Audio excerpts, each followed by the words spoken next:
केंद्र और राज्य सरकार द्वारा ग्रामीण क्षेत्रों के हर घर तक शुद्ध पेयजल पहुंचाने के उद्देश्य से शुरू की गई नल से जल योजना पर पंचमहल जिले के हालोल तालुका के मेड़ी गांव में गंभीर सवाल खड़े हो गए हैं।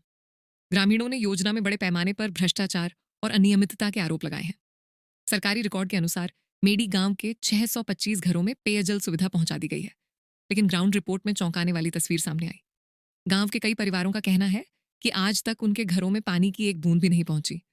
मौके पर देखा गया कि पानी सप्लाई के लिए लगाई गई मोटरें बिना किसी सुरक्षा व्यवस्था के खुले मैदान में पड़ी हैं। पाइपलाइन और बिजली के तार अस्त व्यस्त हालत में दिखाई दिए। कई जगह सड़कें खोदकर अधूरा काम छोड़ दिया गया है, जबकि कागजों में योजना को 100% पूर्ण दर्शा दिया गया है। ग्रामीणों का आरोप है कि जब भी वे इस समस्या को लेकर सरपंच और तलाटी मंत्री के पास जाते हैं तो उन्हें संतोषजनक जवाब नहीं दिया जाता। लोगों में चर्चा है कि बिना ठेकेदार, स्थानीय जिम्मेदारों और संबंधित अधिकारियों की मिलीभगत के इतनी बड़ी गड़बड़ी संभव नहीं है। ग्रामीणों ने पूरे मामले की विजिलेंस या सीआईडी जांच कराने, दोषी ठेकेदार को ब्लैकलिस्ट करने तथा लापरवाही बरतने वाले जिम्मेदार अधिकारियों और जनप्रतिनिधियों के खिलाफ कड़ी कार्रवाई की मांग की है। ग्रामीणों ने चेतावनी दी है कि यदि उन्हें न्याय नहीं मिला और उनके घरों तक पानी नहीं पहुंचा तो आगामी चुनावों के बहिष्कार का फैसला भी लिया जा सकता है। अब देखना यह होगा कि जिला प्रशासन और उच्च अधिकारी इस मामले में निष्पक्ष जांच कर मेड़ी गांव के 625 परिवारों को उनका हक दिलाते हैं, या फिर यह मामला भी फाइलों में दबकर रह जाएगा। प्रणव पटेल के साथ चिराग त्रिवेदी की एक खास रिपोर्ट।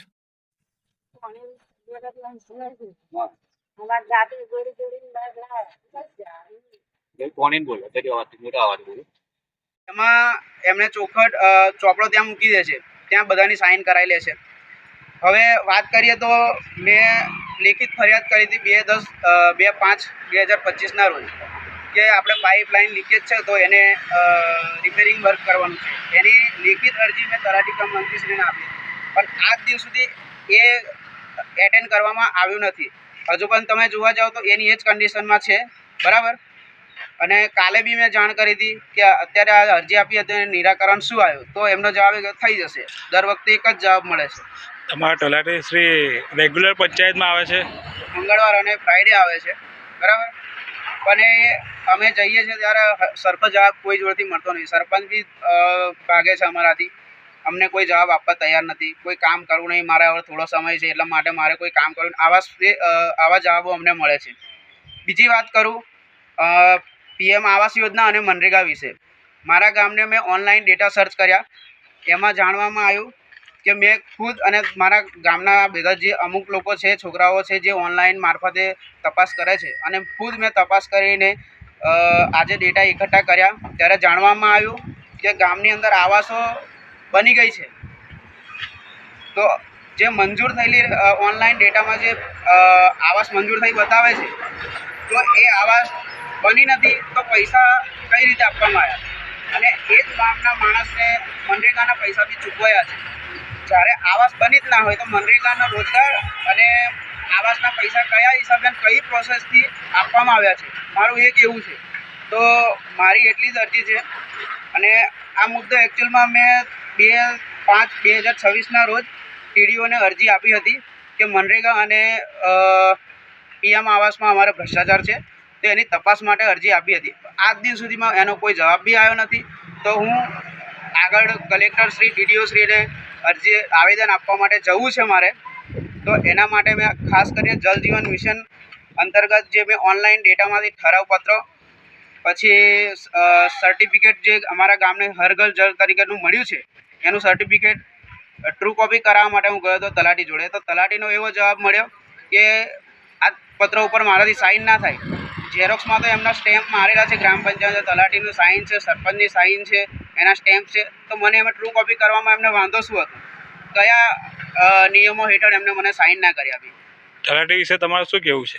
તલાટી ગોળ ગોળ જ ફેરવે છે, બસ, બીજું કંઈ છે નહીં।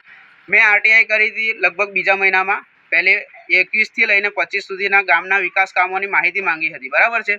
તો એ વિકાસ કામોની માહિતીમાં 30 દિવસની અંદર મને પ્રમાણિત નકલ આપવાની વાત હતી, એની જગ્યાએ મને પોસ્ટમાં 25/3/2026ના રોજ એટલું એક પોસ્ટ મારફતે કાગળ આવ્યો, એમાં જણાવ્યું કે 7/4ના રોજ આવીને તમારે નકલોનું નિરીક્ષણ કરી અને પછી હું તમને ઝેરોક્સ કોપી કે જે બી નકલો આપવાની હશે એ હું આપીશ। તો મારો પ્રશ્ન એ છે કે 30 દિવસની અંદર જે અમારા નકલો ઓરિજિનલ પ્રમાણિત નકલો જે આપવાની હતી એ આપવામાં આવી નહીં, બરાબર છે. અને 37માં દિવસે નિરીક્ષણ માટે બોલાવે છે, એ યોગ્ય જવાબ છે કે નહીં? બરાબર, એ યોગ્ય જવાબ નથી. તો એ 7 તારીખના રોજ મેં 7/4/2026ના રોજ ટીડીઓને પ્રથમ અપીલ કરી. પ્રથમ અપીલમાં એ જાણવા મળ્યું એના જવાબમાં કે તલાટીને હાલોલથી તલાટીને ટીડીઓએ જણાવ્યું કે અમને નકલો આપવી. અમને સુનાવણી માટે બોલાયા હતા 2/5/26ના રોજ, મતલબ 1 મહિના પછી બોલાયા હતા. તો એના જવાબમાં સુનાવણીમાં ટીડીઓ સરે કીધું કે અમને પ્રમાણિત નકલો આપવી. તો એમને નકલો આપી, પણ એ નકલો પ્રમાણિત નથી. એમાં કોઈ જગ્યાએ સ્ટેમ્પ, સહી, સિક્કા કોઈ જગ્યાએ છે નહીં. તો આ માન્ય ગણાય કે ના ગણાય? તો મારે એના હિસાબે અત્યારે આરટીઆઈ કરી છે. ઓલરેડી મેં બીજી 3 ગ્રામસભાને છેલ્લા 3 વર્ષના રેકોર્ડ માંગ્યા છે સપ્રમાણિત નકલો માટે. પછી પીએમ આવાસ ને મનરેગા હેઠળની આરટીઆઈ મેં આપેલી છે. પ્લસ 2025-26ના વિકાસ કામોની માહિતી અંગેનું આરટીઆઈ મેં આપી છે, પણ એ 22/5ના રોજ આપ્યું છે. તો મારું એટલું જ કહેવું છે કે ઉચ્ચ અધિકારીઓ આ અંગે તપાસ કરે અને ગામના લોકોને યોગ્ય ન્યાય મળે. બરાબર.